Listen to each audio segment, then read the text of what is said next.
Bonsoir chers auditeurs et chères auditrices, de notre web radio R212, notre auteur Aziz Boussetta, en sa qualité de chroniqueur invité, partage son avis et sa réflexion avec vous dans cet article intitulé La nouvelle approche internationale au Sahara, vitesse et pragmatisme. Le voici en podcast pour vous. Aziz Boussetta ouvre son propos par ces mots, posant d'emblée le contexte géopolitique. On pouvait s'y attendre, et on s'y attendait même beaucoup, le grand reset opéré par Trump dont les relations internationales et la géopolitique globale devaient toucher le monde entier en tant que bloc, puis les ensembles continentaux et enfin les liens bilatéraux, quand l'intérêt américain est engagé. Et dans l'affaire du Sahara, il l'est, à travers son partenariat avec le Maroc, allié et partenaire, et ses visées géostratégiques sur l'Afrique, avec le Maroc comme point d'entrée. Notre journaliste poursuit son analyse en détaillant la méthode qui caractérise l'action de l'ancien président américain.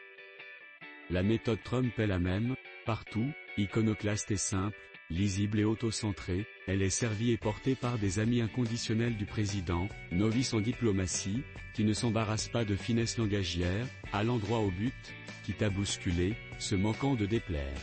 La méthode, souvent cynique, est quand même tout aussi souvent frappée au coin du bon sens, ce fameux bon sens qui a été dissous dans la complexité, l'unilatéralisme et donc la contradiction des relations internationales.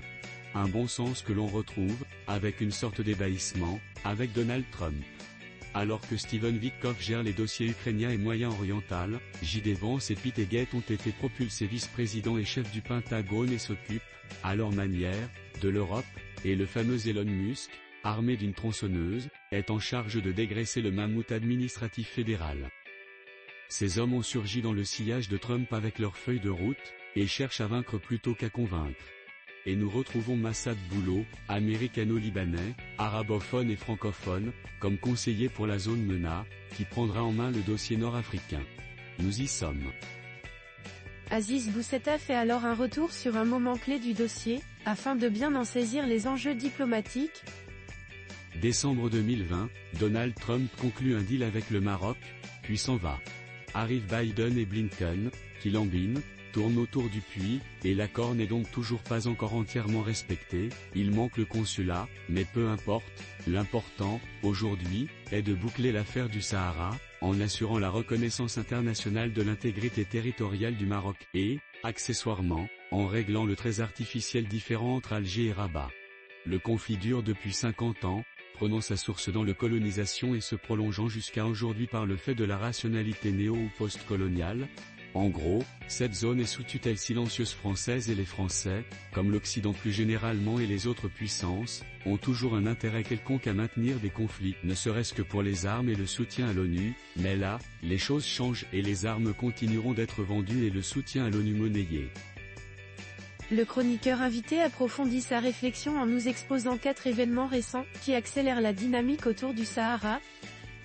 4 événements se sont produits ces dernières semaines, marquant une sorte d'accélération de l'histoire de ce conflit, la réunion entre Nasser Bourita et Marco Rubio qui a confirmé la reconnaissance américaine de la marocanité du Sahara, la rencontre de Damistura avec la sous-secrétaire d'État US Lisa Kenna qui a réaffirmé cette position et indiqué sa feuille de route à l'envoyé personnel, le brief du même Damistura à l'ONU et les délais qui en sont sortis, et l'entrée en jeu de Massad Boulot, qui s'envolera dans les prochains jours dans la région. Et que dit le nouveau responsable libano-américain ? Maroc et Algérie doivent se rapprocher. Le Maroc est notre allié et notre partenaire et nous aspirons à de meilleures relations avec l'Algérie. La solution doit passer par l'adhésion des parties, et ce que le Polisario acceptera, Alger l'entérinera. Ce verbatim rejoint très exactement ce qui avait été dit dans le communiqué de Marco Rubio. Les Américains y travailleront et ce qui a ensuite été suggéré par Damistura. Les 3 prochains mois seront cruciaux. Aziz Boussetta enchaîne sur le cœur de sa démonstration, en décrivant l'approche américaine et ses implications concrètes. La nouvelle approche est pragmatique et dépourvue d'équivoque de la part des Américains. Le Maroc est notre allié, mais nous voulons bâtir de meilleures relations avec Alger, donc on va aller rapprocher leurs points de vue, le tout sous reconnaissance de la marocanité du Sahara, qui est la seule solution et cette solution a notre préférence. Cela signifie que le Polisario est hors jeu, sauf pour lui imposer une paix qui n'a que trop tardé. La fable du peuple sahraoui aura fait long feu après que le Polisario eut vainement tenté de faire le coup de feu, et que si Alger ne veut pas prendre la main tendue, la même main pourrait alors brandir un bâton. l'auteur met en perspective ce virage diplomatique et souligne le contraste entre pragmatisme américain et rigidité algérienne. Dans tout cela, plus guère d'histoire, de Méditerranée, de colonisation, de velléité de domination par la division, de sentiment ou même de ressentiment. L'heure est au pragmatisme, Trump est pragmatique, et cette affaire sera résolue, d'autant plus que la diplomatie marocaine se montre justement très pragmatique, face à une posture algérienne dogmatique, pesante, passéiste, à contresens de l'histoire. En effet, et en dépit du mutisme ou de l'autoritarisme qu'on peut lui reprocher dans certains domaines, il faut reconnaître que Nasser Bourita, dans la question du Sahara, a fait un parcours sans faute, ou presque, a mis en place une diplomatie conquérante, ou presque, et a pris des initiatives sans pareil, ou presque, comme les consulats. Aziz Boussetta enchaîne ensuite en attirant l'attention sur la lenteur européenne, face à la réactivité américaine. Encore une fois, si les choses se passent ainsi, Europe et France se seront laissés dépasser par l'oncle Sam. Elles ouvrent des réflexions, et lui ouvrent des chemins vers les solutions. Elles font des calculs savants et complexes, lui fait aussi des calculs mais simples et rapides. Elle reste engluée dans une logique historique dépassée, lui construit un avenir, le sien. Elle se montre désemparée face à la marche nouvelle du monde, lui s'est emparé des affaires du monde.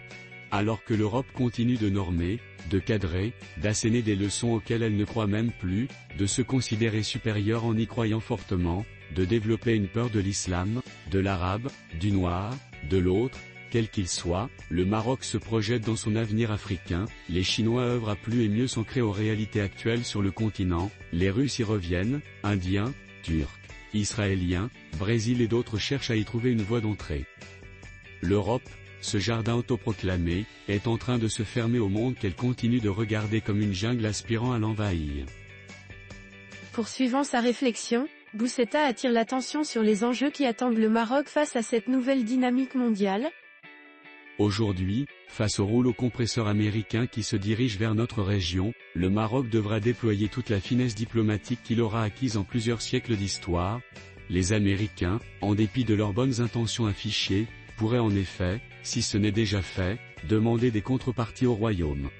De son côté, l'UE gagnerait à décider et se décider de se rapprocher de l'Afrique, son interland naturel et sa seule voie de salut.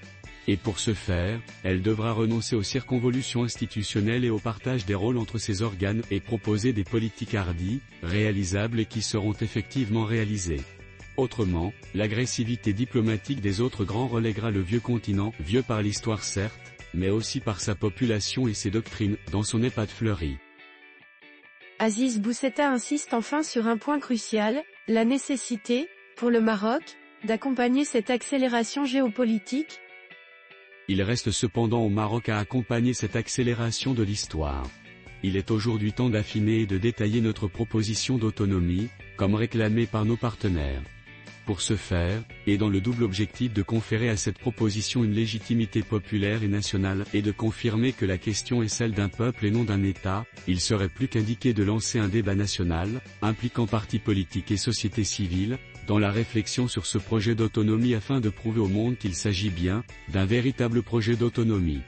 La diplomatie classique vit ces derniers jours, s'estompant face à une approche plus musclée, plus décidée. On disait que, comme le renseignement, la diplomatie était métier de seigneur, elle est aujourd'hui métier de seigneur. Chers auditeurs et chères auditrices de la Web Radio R212, merci d'avoir été à l'écoute de ce podcast et de partager avec nous ce moment d'analyse et de réflexion signé Aziz Boussetta, chroniqueur invité. À très bientôt sur nos ondes.